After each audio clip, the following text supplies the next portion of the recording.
tucked away in the corner of a field in Salford, is an observatory that, like thousands of others all across the country, is punching well above its weight in the scientific community.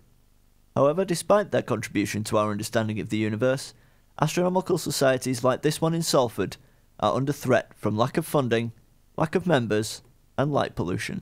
The Salford Astronomical Society has been viewing the skies for over 50 years, educating the general public about the universe we live in, with paying members and sponsors donating equipment to the society.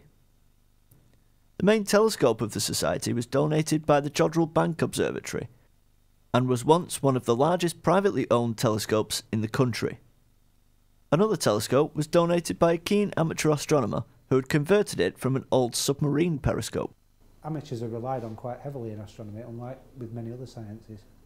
Amateur astronomers are one of the few sciences where the scientists rely on the amateur community to still do certain types of research. Amateurs now are taking images that wouldn't have been possible in the professional observatories 20 years ago. But amateurs have the time and the dedication to do the tasks that governments can't afford to fund, such as looking for asteroids. Lots of amateurs use professional data to do research, such as the SETI at home uses spare cycles on a computer to detect alien signals. Well, there's similar schemes for classifying galaxies, such as galaxyzoo.org. Basically, humans are very good at pattern recognition, computers are very poor at it. I think this is probably one of the only reasonable areas that we've got in Salford where there's a bit of green area surrounding it. We're purely a members-driven society.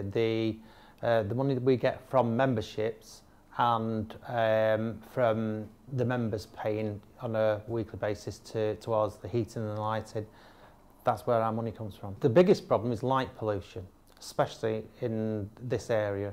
Light pollution has always been a problem for us, particularly with the high pressure sodium lights. These are currently being changed by the councils, and they're putting LED lights on with full cut-offs on. Now hopefully that'll reduce the amount of light glow that's thrown up into the sky. This year is particularly active. We saw Comet 2012 D814 and the Urals meteor in February. Comet Pan-STARRS is around in March, and Comet ISON is on its way in November. It was discovered in 2012, mid-2012, by some amateur astronomers, and they reported the object to NASA, who then worked out the orbital elements so that they predicted that it would pass within 17,000 miles of Earth's orbit. A couple of nice comets coming up. On the March 28th we should be Comet Pan-STARRS.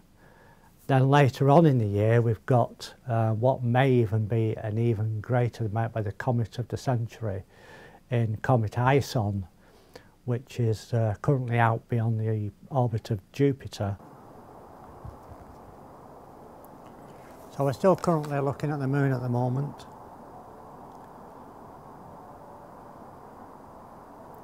Always a nice object to look at when it's a crescent.